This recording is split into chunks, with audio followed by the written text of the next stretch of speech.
কুলপির তৃণমূল পঞ্চায়েত সদস্যকে প্রকাশ্যে নৃশংসভাবে খুন, কুপিয়ে গুলি করে খুন করা হয়। মৃত তৃণমূল কর্মীর নাম নুরুদ্দিন হালদার।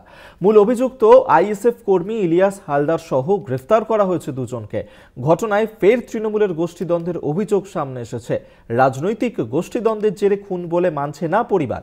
প্রকৃত দোষীদের শাস্তি না হওয়া পর্যন্ত দেহ কবর দেয়া হবে না বলে হুঁশিয়ারি দিয়েছে মৃতের পরিবার। মসজিদে নামাজ পড়তে গিয়ে খুন তৃণমূল কর্মী, প্রকাশ্যে গুলি করে কুপিয়ে খুন। ঘটনায় তৃণমূলের গোষ্ঠীদ্বন্দ্বের অভিযোগ, রাজনৈতিক খুনের অভিযোগ উড়িয়েছে পরিবার। ঘটনায় গ্রেফতার আইএসএফ কর্মী। প্রতিদিনের মতো রবিবারও নামাজ পড়তে মসজিদে যাওয়াই কাল হলো। রাতের অন্ধকারে প্রকাশ্যে গুলি করে কুপিয়ে খুন করা হলো কুলপির দৌলতপুরের তৃণমূল পঞ্চায়েত সদস্য নুরুদ্দিন হালদারকে। থমথমে পরিবেশ, চাঞ্চল্য ছড়িয়েছে এলাকায়। ঘটনার পর প্রকাশ্যে এসেছে তৃণমূলের গোষ্ঠীদ্বন্দ্ব।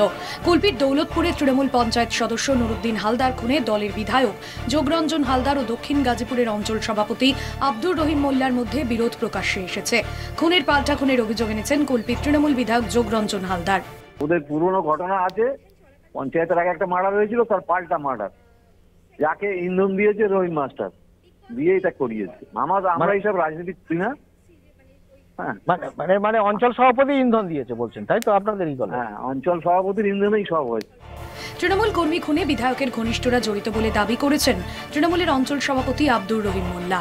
গত 5 তারিখে গ্রাম সভা মিটিংয়ে বা প্রকাশ্য জনসভায় মাইক ধরে নুরুদ্দিন দা বলেছিলেন যে এমএলএ সাহেব আমাকে বারবার ফোন করে রহিম মাস্টারের কাছ থেকে, অঞ্চল সভাপতির কাছ থেকে সরে আসতে বলছে এবং প্রধানের বিরুদ্ধে চলে আসতে বলছে। আমি তো যাব না, আর আমি সবাইকে নিয়ে আমরা এই ঘোষণা করছি যে আমরা প্রধানের সঙ্গে আছি এবং অঞ্চল সভাপতির সঙ্গে আছি।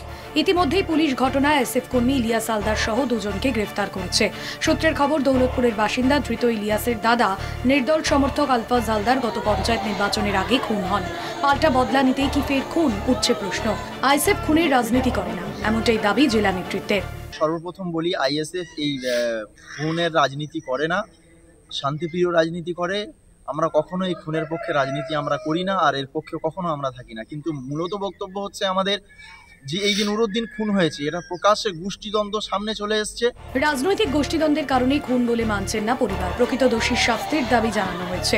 মেরেছে ইলিয়াস, মেরেছে আসাদুল, মেরেছে ইলিয়াস ছেলে মোর সেলিম হালদার, মেরেছে সাবির হালদার, মেরেছে। এরা কোন রাজনৈতিক দল? এরা রাজনৈতিক দল বলতে এরা নির্দল করতো, বিধায়কের মধ্যে জড়িত নয়।